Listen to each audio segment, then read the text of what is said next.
नमस्कार, मैं अमित अग्रवाल चौक सराफ़े में चांदी की रिफ़ाइनरी का काम करता हूँ।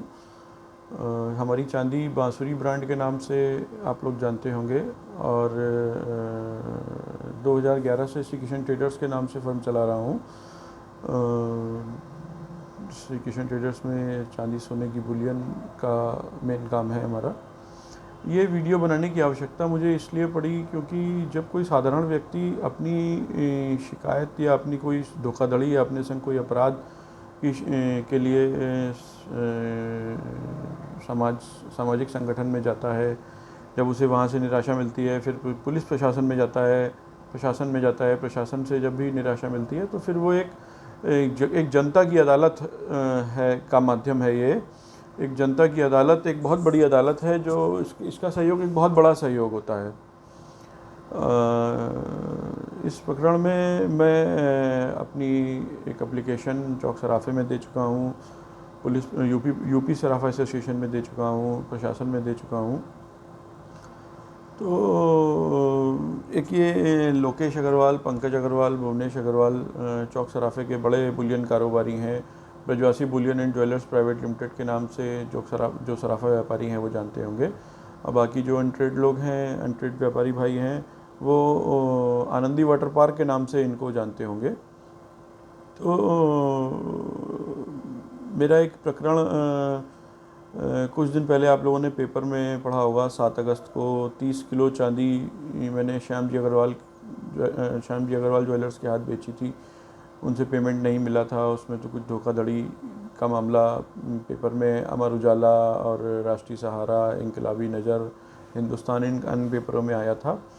तो ये जो लोकेश अग्रवाल, भुवनेश अग्रवाल, पंकज अग्रवाल, ब्रजवासी बुलियन एंड कंपनी वाले, ये लोग एक बहुत बड़े षड्यंत्रकारी और बेईमान और धोखाधड़ी करने वाले और चालबाज राजनीति खेलने वाले व्यापार में, और सीधे साधे व्यापारी हैं भाई हैं, उनको अपनी मीठी मीठी बातों में बहला फुसला कर, जिसमें लोकेश अग्रवाल बहुत माहिर हैं, बहला फुसला कर जो है अपनी मीठी मीठी बातों में फंसा लेते हैं और उनके संग धोखाधड़ी कर देते हैं, उनको फंसा देते हैं। इस टाइप का व्यवहार है इन लोगों का। जैसा कि आप लोग जानते भी होंगे, ऐसा नहीं है कि ये लोग बहुत बड़े व्यापारी हैं, बहुत प्रभावशाली लोग हैं, बहुत पैसे वाले हैं, बहुत अप्रोच वाले हैं। समाज में इनका इतना दबाव है कि कोई इनके खिलाफ़ कुछ बोल नहीं सकता। प्रशासन में भी कोई कार्रवाई इनके खिलाफ़ होना आसान नहीं है।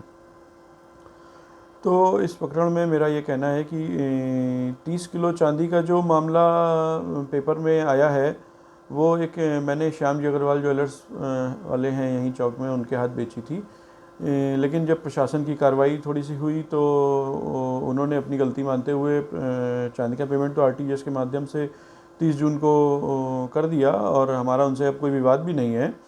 लेकिन ये जो 30 किलो चांदी हमारी रोकी गई और इसका पेमेंट रोका गया, इसके पीछे ये इन्हीं लोगों का हाथ है। और क्योंकि उन्होंने ये लिख के दिया है कि मैंने कुछ लोगों के बहकावे में आकर ये काम किया था, अब इनका दबाव होने के कारण वो किसी का नाम नहीं ले सकते। व्यापार बाज़ार में सबको करना है, और जो ऐसे लोग जिनका इतना दबाव है उनके विरुद्ध कोई बात कहना आदमी हिम्मत नहीं कर सकता। मैं इस बात को समझता हूँ। लेकिन फ़िलहाल वो 30 किलो चांदी का पेमेंट मिल गया और वो चांदी इन लोगों ने उमेश पाटिल के माध्यम से एक विवाद डाल करके और उस चांदी का पेमेंट रुकवाया था। इसीलिए मैंने ये शिकायत, इस प्रकरण में उनका नाम आया है।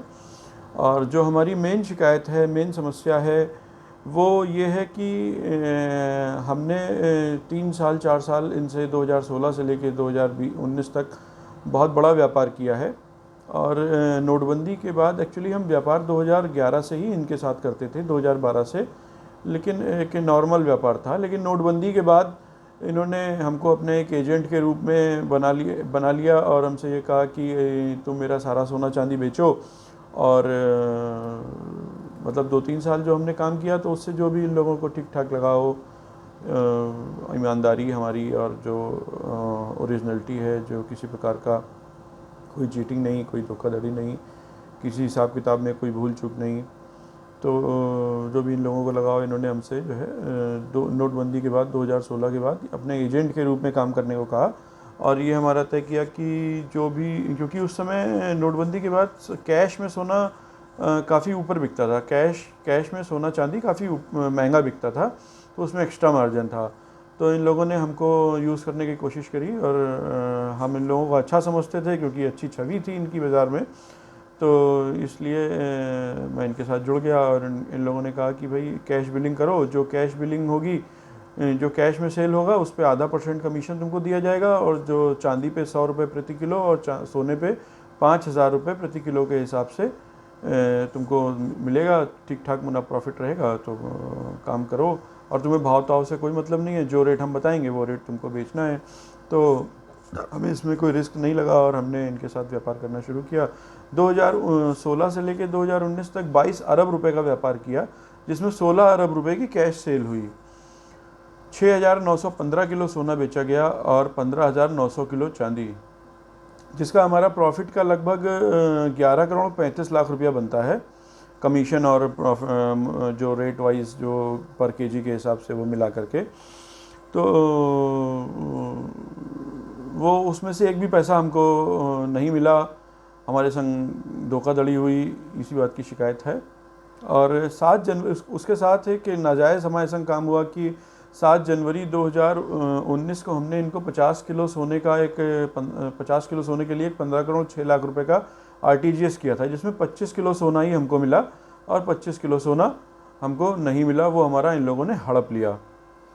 और जब प्रशासन में ये 30 किलो चांदी का मामले के साथ जब मैंने इनकी भी शिकायत करी, जब हमको ये लगा कि अब हमको नाजायज़ दबाया जा रहा है, अब हमें प्रशासन की मदद लेनी चाहिए संगठनों, तब मैंने यूपी सराफ एसोसिएशन, चौक सराफ एसोसिएशन और प्रशासन में शिकायत करी। तो जब उसमें कार्रवाई चलना शुरू हुई तो इन लोगों ने एक गेम खेला कि एक भारत समाचार के नाम से एक कथित न्यूज़ चैनल है, उसको ख़रीद के उसमें पैसे खिला के उसको उसमें अपनी एक न्यूज़ चैनल में अपनी एक न्यूज़ चलवाई कि मतलब 30 किलो चांदी कोई और ले, पेमेंट कोई और दे, ये कौन सा कानून है, ये है वो है, इस तरह की गलत सलत बातें। और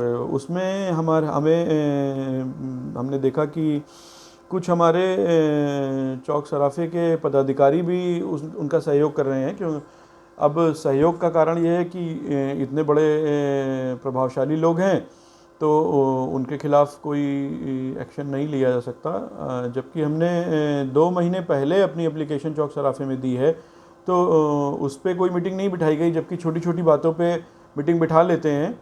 और इतना बड़ा धोखाधड़ी और इतनी बड़ी चीटिंग हुई, और उसके लिए मैंने शिकायत करी, तो उस पर तो कोई कार्रवाई नहीं हो सकी, नहीं कोई पदाधिकारी इतने प्रभाव में थे कि कोई मीटिंग नहीं बैठा पाए। लेकिन पदाधिकारी हमारे बल्कि और गलत रास्ते पे चलने का प्रयास कर रहे हैं कि उनका सहयोग कर रहे हैं, उनके साथ उनका सहयोग करके उनके सही होने का प्रमाण दे रहे हैं। उन्होंने एक सर्कुलर घुमाया, एक लेटर बना करके बाज़ार में घुमवाया कि ये लोग ईमानदार और बहुत जो है इज़्ज़तदार लोग हैं, तो इनका कैरेक्टर सर्टिफिकेट बनाने का प्रयास किया। अब मतलब जबकि ये कैरेक्टर सर्टिफिकेट हमारी माननीय अध्यक्ष जी से बात हुई, उन्होंने कहा कि मेरी जानकारी में नहीं है, बगैर उनकी जानकारी के पदाधिकारियों ने ये कैरेक्टर सर्टिफिकेट बाज़ार में घुमाया है। तो मेरा कहना यह है कि प्रशासन पर आरोप लगा रहे हैं आप कि प्रशासन ने ये गलत FIR लिखी है, गलत कार्रवाई हो रही है। 13 जून को मैंने एक एप्लीकेशन दी थी और 25 जुलाई को FIR लिखी गई है। 1-1.5 महीना जांच होने के बाद ये FIR लिखी गई है। और प्रशासन की कार्रवाई पर आप अगर आरोप लगाएंगे, उसमें कुछ हस्तक्षेप करेंगे, तो ये ठीक नहीं होगा। प्रशासन को अपनी कार्रवाई करने दीजिए, खुद ब खुद दूध का दूध पानी का पानी हो जाएगा। प्रशासन के विरुद्ध कोई भी बात कहना ये उचित नहीं होगा।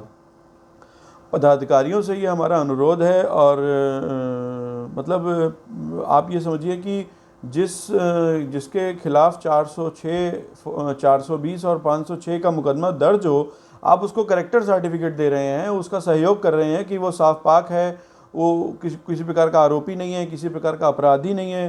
तो ये कहाँ तक उचित होगा? प्रशासन अगर अगर आप लोगों से मतलब अनुरोध है हमारा, और ये लोकेश अग्रवाल, भुवनेश अग्रवाल, पंकज अग्रवाल, हम जो हमारे आरोपी हैं, इनसे भी हमारा अनुरोध है कि प्रशासन को अपनी कार्रवाई करने दीजिए। प्रशासन की कार्रवाई में कोई भी हस्तक्षेप करना उचित नहीं होगा, क्योंकि प्रशासन अगर पदाधिकारियों से ये बात पूछेगा कि जिस आदमी के ऊपर 406, 420 और 506 का मुकदमा दर्ज है, आप उसको पाक साफ बता रहे हैं, पुलिस पे आरोप लगा रहे हैं कि आपने गलत एफआईआर लिखी है, ये क्या उचित है? आप क्या जवाब देंगे उस बात का? तो ये चीज़ें उचित नहीं है। और जो इन लोगों ने करेक्टर सर्टिफिकेट बनाया है, और जो एफआईआर की कॉपी है, और जो भी हमारे इनके बिज़नेस जो 22 अरब रुपए का हुआ है, जिसमें 16 अरब रुपए कैश जमा हुआ है, और 6,915 किलो सोना और 15,900 किलो चांदी, इन सब के डॉक्यूमेंट्स मैं आपको इस वीडियो में लिंक करके आगे दिखाऊंगा। और जनता से हमारी और व्यापारी भाइयों से हमारा अनुरोध है कि इस वीडियो को ज़्यादा से ज़्यादा शेयर करें, और ताकि हमको न्याय मिल सके और किसी भी प्रकार के प्रशासन की कार्रवाई में कोई भी हस्तक्षेप करने का प्रयास ना करे। धन्यवाद।